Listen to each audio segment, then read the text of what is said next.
Radio Cairo, FM 95.4. The Voice of Egypt.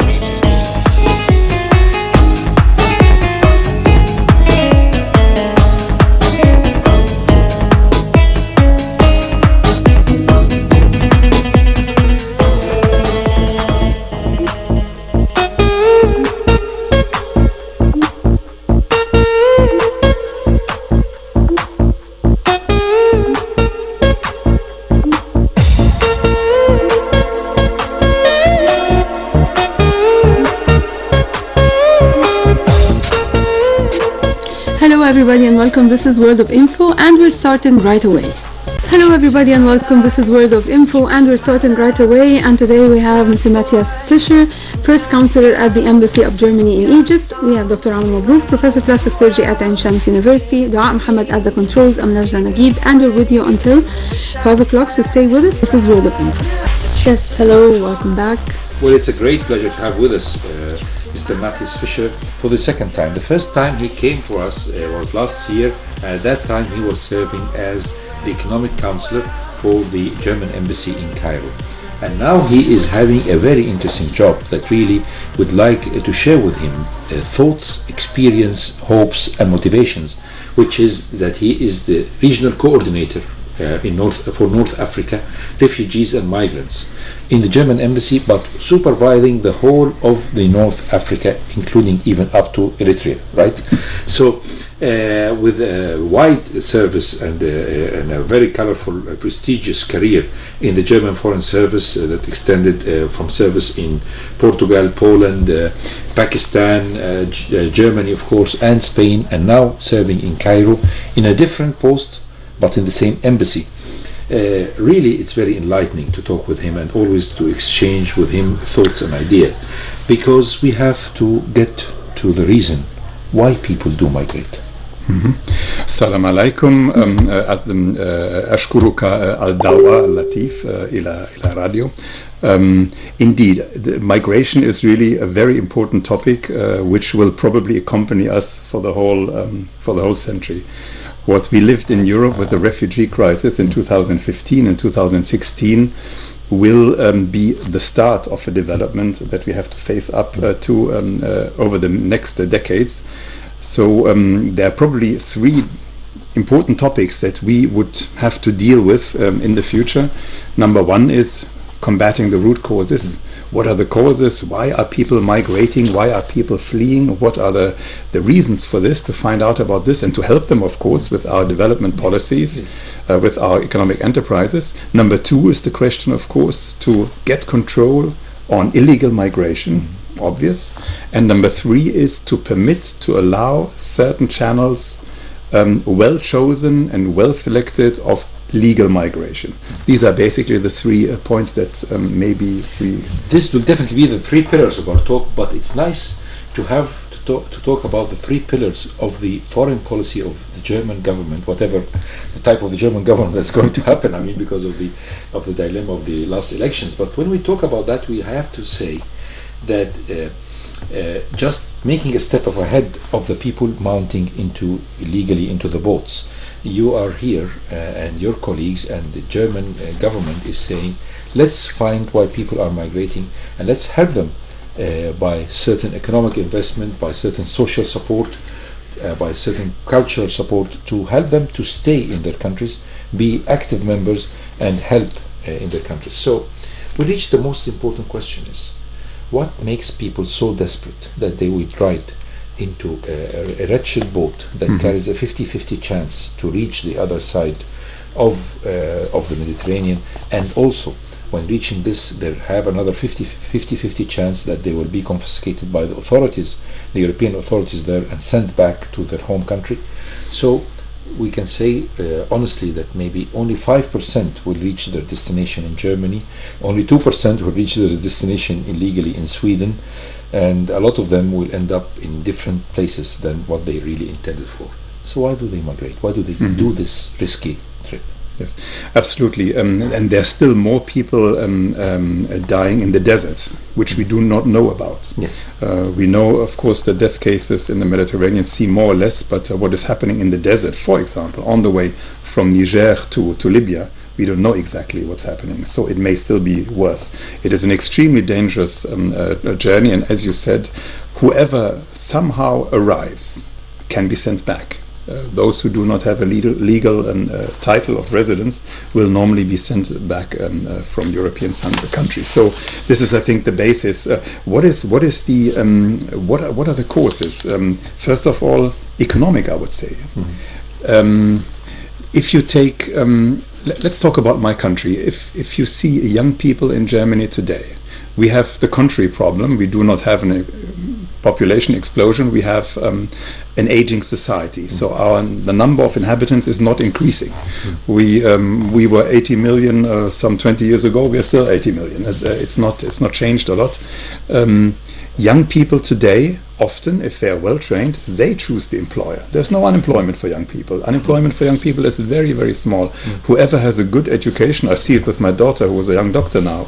She chooses basically the hospital that she wants to work for, and the same thing is true for technicians, for nurses, for many professions where a good training is needed. And this is so different if we take Nigeria, for example, which is today the number one source, the number one country of origin of people migrating from Africa to Europe.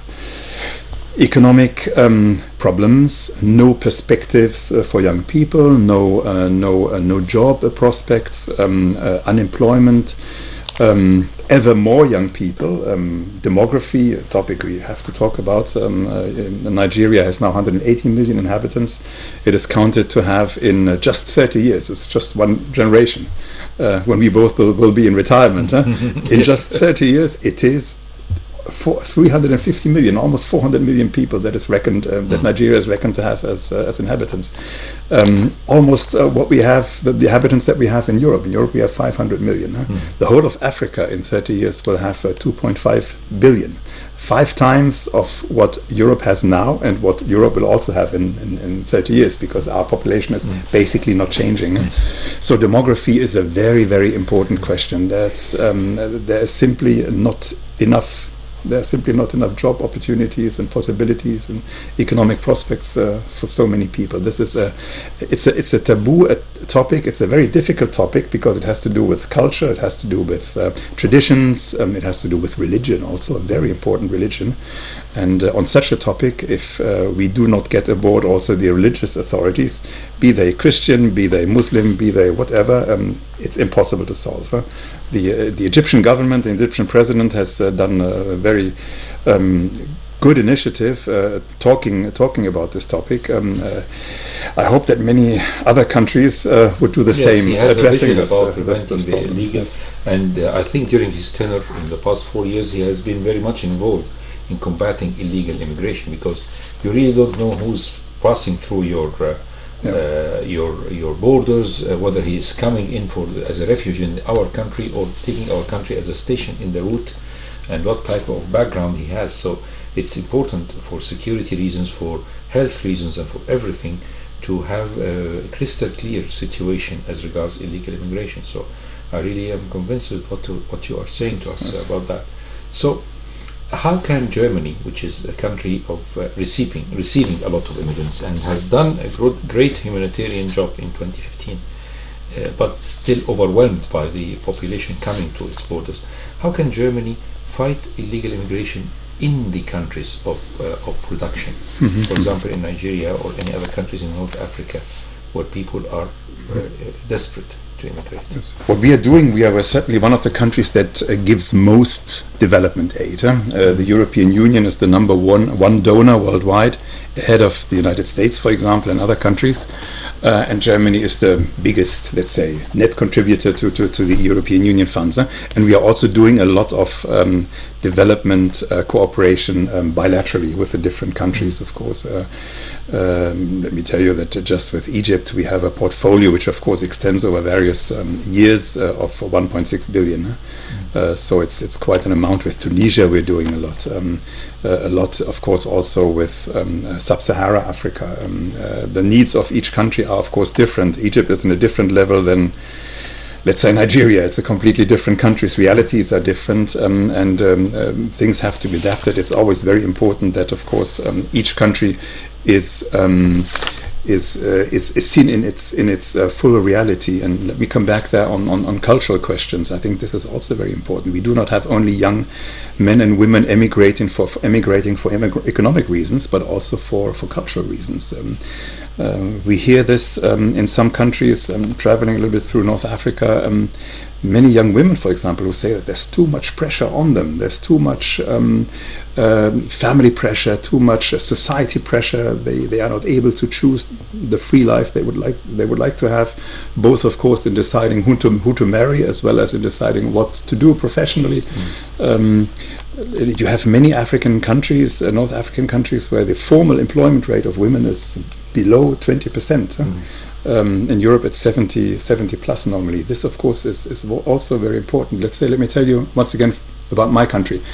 In Germany it is absolutely normal that a young woman at the age of 20 goes out of the house, basically takes her own apartment, and decides of course herself to marry. There's no father who would ever tell her, and if he did he wouldn't be listened to. I tell you, I have a daughter, so it's the young women and men who decide for themselves. And for example, if they get married, or if they decide to get married, often they first live together with a partner for a year or two, because of course if they're married to him or to her for 60 years, they want to know who it is. It's a test phase in a way. So this is behavior, let's say. Then of course we have studies, we have technical education, which prolongs, let's say, the education period until relatively late, which is the reason why we have a small number of kids, in fact. All these cultural matters, they are at least as important as the economic matters. They're difficult to grasp. There are no numbers. It's difficult to analyze. But if we don't take care of these cultural factors, I think development is difficult. So I mean, it's a very big problem.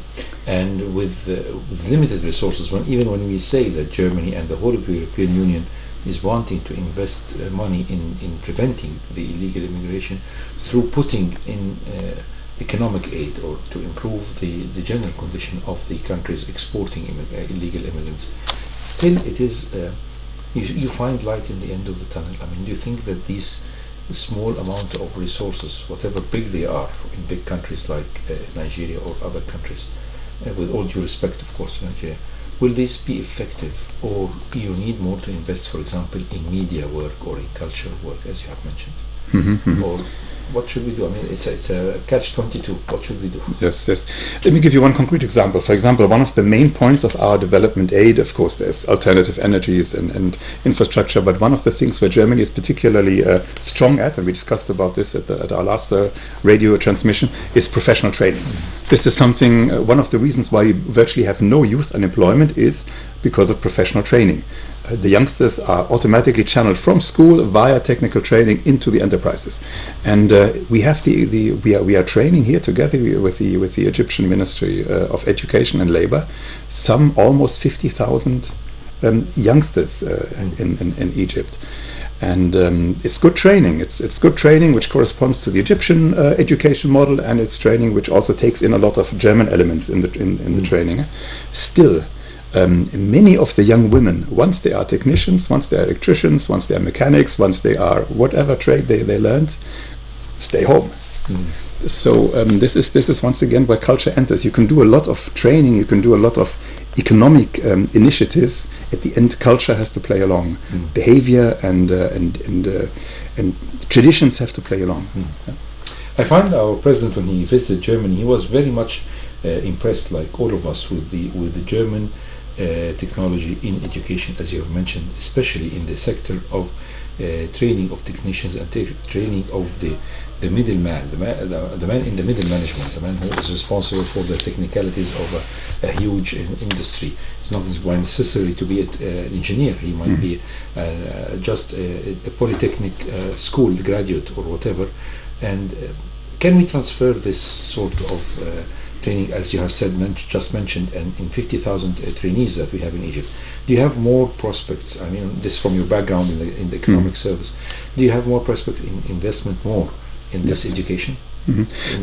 You know, many of the best inventions in Germany have been done not by scientists and academics, but often by technicians who in the factory, who are at the workplace, in their craftsman's office, just invented a new product or a new method of producing things. It's often, this is how Mr. Benz started and Mr. Daimler, when they invented the car, these were technicians. They were not scientists in this sense. They were just working on it for 20 years, by the way, until they found out how it worked. It was the first car, and they didn't even try the car themselves, but Mr. Benz had his wife drive the car from their village to Stuttgart because he was afraid to drive his own product. So it's often technicians. If you train electricians, if you train mechanics, of course they will open up their workshop, their office, their car repair shop, or their electricity shop. They will become entrepreneurs. They themselves will contract people. They will become employers. They will become entrepreneurs. And there's only a limited number of academics that we need. We cannot all be lawyers and architects. There's a limit. We also need all these practical professions that actually produce things that we all need. So in this sense, professional training needs also a different social prestige. Yes. Somebody who's able, to give you a concrete example, a mechanician who's able to repair a BMW Series 5, which has 80 engines in the car. For me, knows at least as much as a sociologist. Yes, and we as a society, we have to give them credit for this. This is a highly qualified person who has done this technical training of being a mechanic or an electrician. I remember that when I was once in Nairobi, and there was a problem with the plane, and they brought in a technician from Lufthansa, and he was a normal technician, and he was able to fix it in just a few minutes, because he has had the background to fix engine of an Airbus, so he could do it with minimal equipment in Nairobi airport. So this gives you an example going on with the facts. So Germany is investing in this cooperation between Germany and Egypt as regards this education and this trainee, right? This is in fact probably the part that Germany wants also to increase, let's say, in its development cooperation projects. This is certainly a part where we would like to increase in the future. Professional training, somebody who has a good training, somebody who has a good job will not migrate. And those who really have a good training, normally they might even migrate, but to this we come later. So professional training is really, I would say, together of course with alternative clean energies and many other topics, but I would say the professional training is certainly topic number one right now in German development cooperation. So dear listeners, stay with us, because we are talking furthermore with Mr. Mathias Fischer, our regional coordinator for North Africa, refugees and migrants in the German embassy in Cairo, and the next topic will be illegal immigration and how to combat it, just after the break. So back again, World of Info, and we have Mr. Mathias Fischer, first counselor at the embassy of Germany in Egypt. So we're talking about illegal immigration, and this is really a big problem. I mean, the fact that people can really come in and find their way out, and you have some statistics to tell us about. Yeah, let me first congratulate you to the good German pop music in German language, which I'm listening to on the radio. In fact, the first numbers that one has to know, that how many people died in on the Mediterranean Sea, which is more or less known. Since 2000, it's something like 30,000 people. And in the worst year, 2016, 5,000. So that's a horrible number. And then there's the number that we do not know, what's happening before it, when migrants try to reach the Libyan coast from Africa. Normally, the most popular route is via Niger in this moment, via Agadez, and north of Agadez, it's just a desert. It's just a desert. Nobody can help you there if you're lost. If people get thrown off lorries, get thrown off jeeps, and whoever's lost there will, of course, starve and will die from lack of water. And then once arriving in Libya, we know what's happening in Libya. We have there are many militias. There are detention centers which are beyond control of the official government. There are horrible conditions. You all heard, of course, about the slave auction that CNN was reporting about. This happened. These things are happening. The prisoners in these DC have virtually no protection. At this moment, with the current situation and the civil war that we have in Libya. So it is so dangerous, it is highly dangerous, and even if anybody arrives in Europe, then of course the possibility and the likelihood of being sent back as a migrant without a legal residence title is very high. So it's a high adventure. It's a very bad thing even to think about this possibility. It is highly dangerous. People lose their husbands, their wives, imagine the women also on this travel to Libya. I don't have to describe this. It's absolutely just horrible. Lose their parents, lose their children. It's a horrible situation, and illegal migration is something which is bad for everybody. It's bad for the countries of origin, and it's bad for Europe because we don't know who's coming. And we had terrorist attacks in Europe, as you know, in Berlin, in my hometown, for example, on the Christmas market, in France, in England. We don't know exactly who's coming. It is not a migration that this migration has to be curbed, and we are in this sense moving into the right direction. I just give you the numbers. We had migrants coming across the Mediterranean in 2016, something like 320,000. And the number last year is halved. So last year, when we take them all together, coming from Libya, coming from Turkey, coming from Morocco, coming from various countries, on the whole, it's mainly from Libya. That's 70-80%, 180,000. So it's the numbers are halved already, and I think this year we will at least stay stable, if not go down again. And this is also thanks to countries like Egypt, Algeria. Let me mention here Egypt particularly. The cooperation that we have on security matters with Egypt in this migration topic is excellent. We have a migration dialogue with Egypt where we meet directly, where we also signed a memorandum what to do together. With subjects that encompass security matters, but also a lot of development matters, like professional training, like development projects that we just talked about. Mm-hmm. So it's very interesting to know that you already have halved this immigration. So this was through the program of guarding the coasts mainly, or what? I think it's two measures. How do you protect your border? The first possibility to protect your border is to have your own national police protecting the borders. Difficult in the Mediterranean Sea, of course. It's the sea which is easy to cross, and we have two levels in Europe. One is the national one. So here, for example, we have the Guardia Costiera from Italy, which has an important role, but we also have the European one, which is called Frontex, which is still small. It has 1,500 collaborators maybe, but it will be increased in the future. We can talk about this. Our new government is developing. The negotiations are going on, and one of the main topics, because it was also so decisive for the elections, is the immigration issue. And of course there's the project on the table to have more European cooperation on border issues. For example, something like a common European border police. These are ideas that are being discussed right now within Europe and within Germany. So that's the number one possibility. The number two possibility is that in a way you cooperate with your neighbors to protect the common borders. And this is something where we have made big progress on, I think, over the last year. Who are our neighbors? Of course, it's in the east, Russia, etc. Ukraine. It is in the south, Egypt, Algeria, Tunisia, Morocco. The cooperation with all these countries is good. With Egypt, it's excellent even. and there's one big problem: Libya.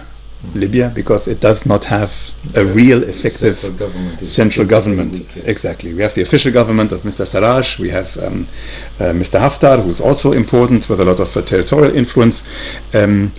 But Libya at this moment is not a country with a stable government that we can talk to, where we really have a partner. And we of course hope that in the very near future that this will be solved and that we have a new situation which would be good for us, Europe, but first and foremost also positive for the Libyans themselves, to have a stable government themselves again, to have stability again.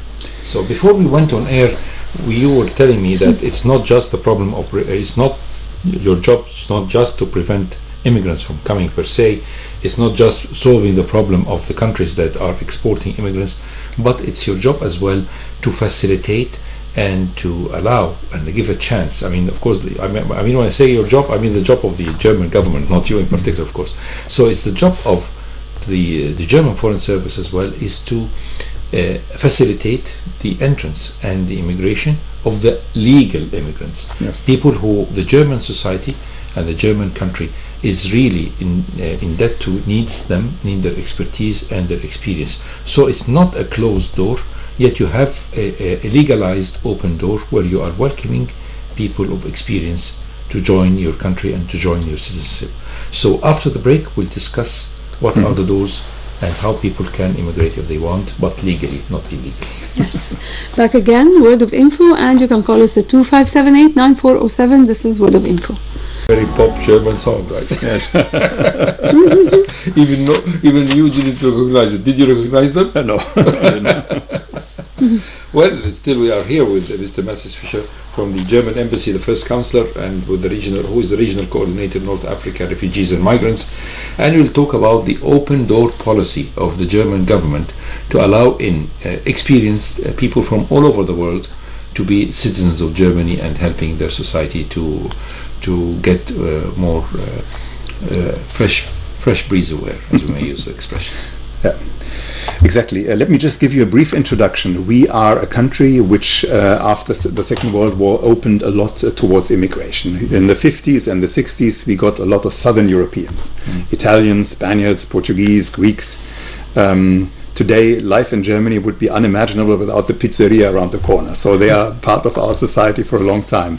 Then in the 90s, when the Berlin Wall came down, we got a lot of Eastern Europeans from Poland, the biggest number from Russia, some 2 million. So this was the second big wave of immigration. And now, of course... But there was also the Turkish, I mean, the 50s. The Turkish, yeah, of course, the Turkish immigration, also really important. We have 3.5 million people of Turkish origin in the country. Today, of the 82 million Germans that we have in the country, 22% are people with a foreign background, who may be Germans today, but who were born or whose parents were born in a different country. 10% of the marriages in Germany are binational. That's also important to know. So there are more and more people living in different languages and different cultures, even at home. Germany has always been an open country towards immigration. Over the last years, we took basically each year 300,000 Europeans into our country. In Europe, there are no borders. Anybody can travel and live and marry and spend his old age where he likes. Spaniards, Poles, etc. The biggest group was actually Polish inhabitants who came to Germany. Because Poland is a big country. It has 37 million inhabitants. Exactly, it's one a big country. One of the biggest European countries.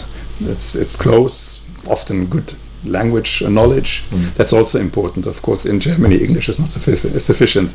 Good German. And the Poles have a very high-tech education. Have a good education. Very good education. I know that. Yes. And apart from these 300,000 intra-European migrants, we have 200,000 on the whole, basically, of migrants who come from outside Europe. How do they come? I explain it a little bit. We have various systems. The first access is the so-called blaue Karte, which means blue card, like the American green card. It's a European sort of title, but administered by each nation. And the conditions for this is basically to have a job in Germany earning you more than 50,000 a year. That's the main condition. It's been lowered in the past. It was 80,000. Now it's been lowered to something like 50,000 per year. Per year, exactly. Which of course normally salaries are high in Germany, but 50,000 is a good salary per year. And this of course concerns often people with a good education. It concerns people in the health sector.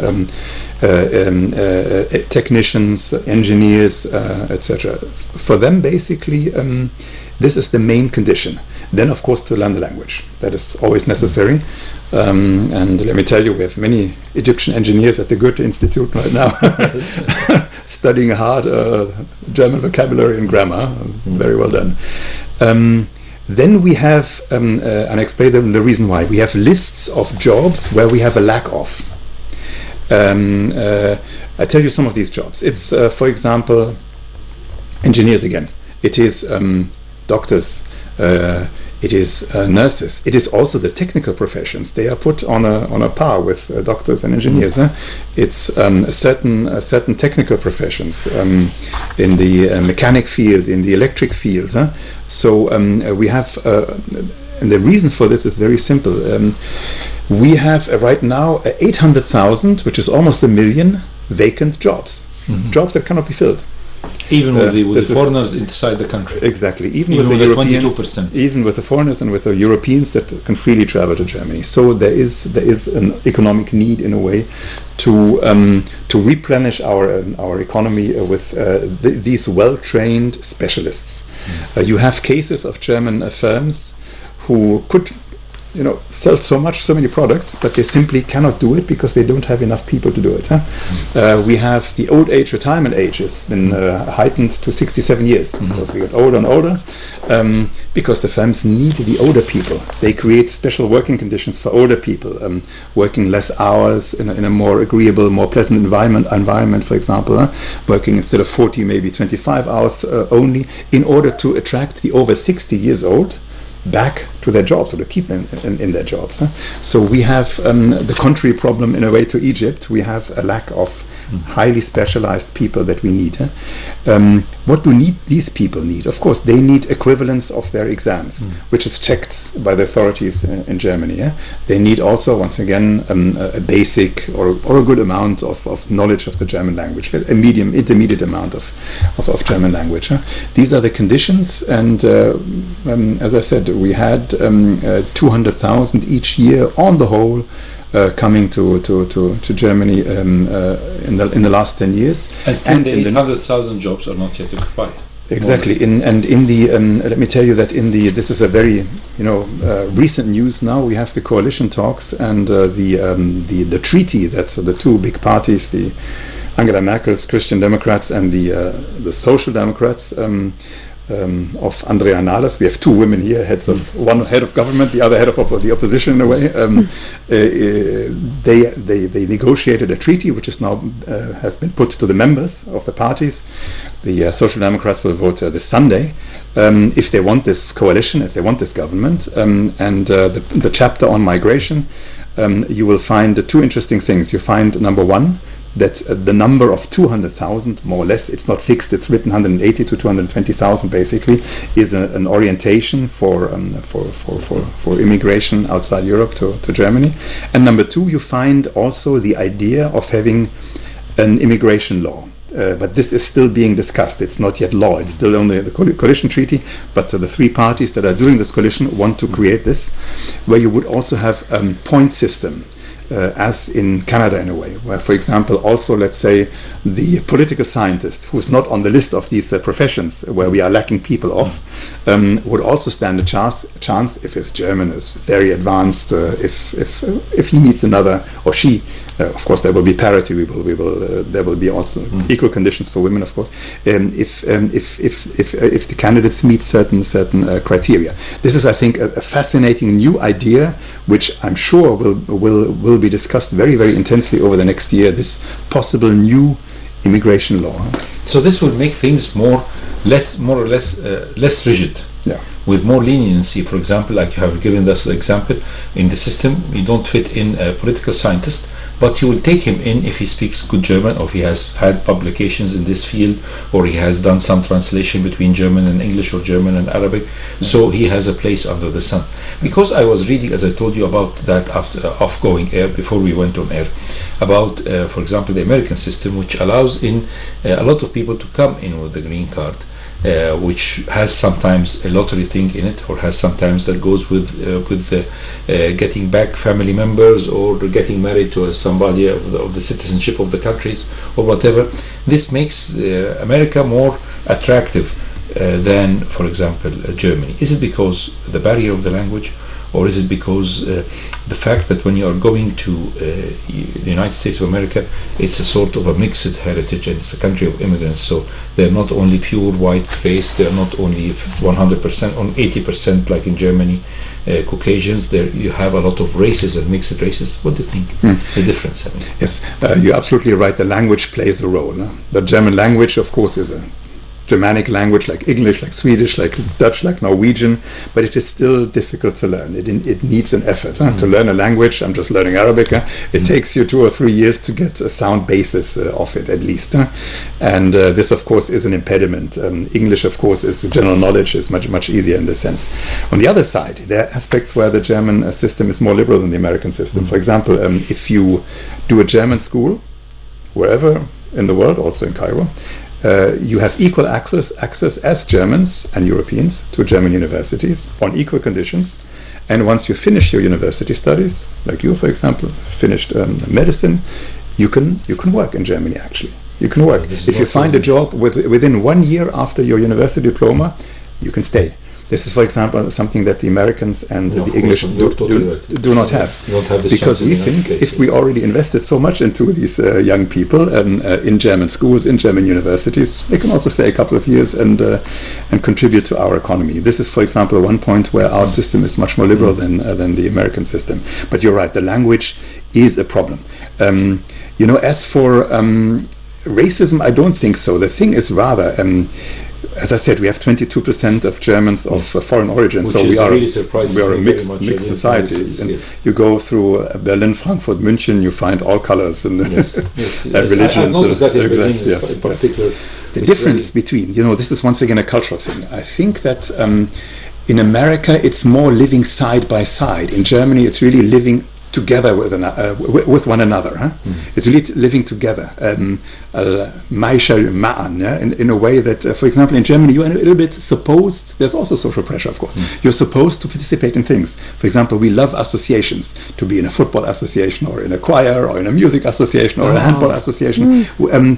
People in Germany do not accept if foreigners, create their own ghetto apart.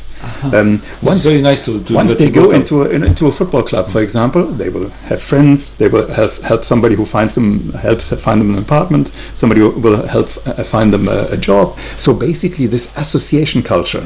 This is where we come back to culture again. Economics is important, but culture often is more important. I think you could feel very, very well integrated in Germany as a Muslim, as an African, as an Asian, whatever. Once you become a member, for example, of Bayern Munich. Exactly. We don't force anybody to drink beer, okay?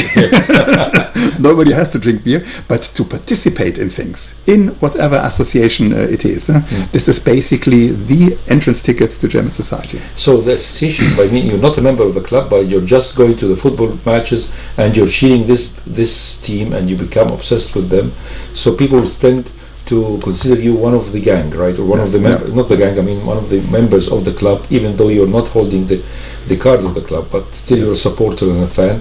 So you start building in things in common with the rest of the society, right? For example, I found out, for example, from our last visit for you to the European Service, Radio Cairo, you said you are a big fan of Berlin Football Club, and you still carry that with a sort of great admiration, right? You still find time to be involved with the Berlin football. Absolutely. As a diplomat, of course, I'm not living at home in Germany right now. I'm living abroad, but still I'm member of 4 associations. It is just a tradition in Germany. This is, let's say, how you have friends. It's not so much, sitting in a cafe. Cafes are important too, and restaurants are important too. But it's really this association culture which is really important. So the members, how do they become members? You join, in any village. You join. Maybe your interest is to play music, or to sing, or to play football. You just join an association, and this, of course, will integrate you so easily into German society. And on the contrary, I would say, if a foreigner comes into such an association, trying to speak German, he will be all the more welcome, because everybody sees he's really taking an effort. She's really taking an effort to be part of our society. So I would really think the key to success, to feel well, to feel at ease, but also for economic possibilities, because this is how you make contacts. For any foreigner coming to Germany, join an association, whatever it is, music, sport, whatever he or she likes, but an association. That's very, very helpful, really. That's very interesting. So after the break, we'll talk more about integration in Germany, more about that. Yes, back again. This is World of Info. You can call us at 257-89407 with Mr. Mathias Fischer, First Counselor at the Embassy of Germany in Egypt. So back again, World of Info. So we were talking just off air about these associations and societies that help immigrants or help the German people to have and gain friendship. Because as we know, in order to live in a society, if you live from 9 to 5 at work and there is nothing else to do, you will pass definitely in dark days and dark nights and long dark nights into great and severe depression. And you're telling me that you, as a member of 4 associations, you are very busy. You're a very busy man, in spite of the fact that you're already actually absorbed in your work. One of these associations is University of Bonn graduates, but other association is a football association, right? So how can people get integrated in a society beside learning the language in the society of Germany? Yes, let me take up this example that you mentioned of this university association. We are still meeting after more than 30 years after our university studies for a ski holiday, joint ski holiday that we do each winter in Austria. Normally we hire a house and then we go out skiing. In the night, of course, we cook something good, we drink a good bottle of wine, and we are doing this for 30 years, and it's a group of friends which is, for such a long time is still intact. And may I tell you, our association, the vice chairman for a certain time was a German of Turkish origin. So we have it's the best way for a foreigner really to get to know the country, to integrate himself, is to get to know the people. For example, I myself, I'm also in a way a migrant. I'm a diplomat here in Egypt, and of course, if I get an invitation by Egyptian friends, and the Egyptians are extremely hospitable, are very, very nice and friendly. If I can make it possible, I would never refuse. I would always go and enjoy the moment. It's a possibility to connect with the country, to learn more, and of course to learn to appreciate also interesting and good people. So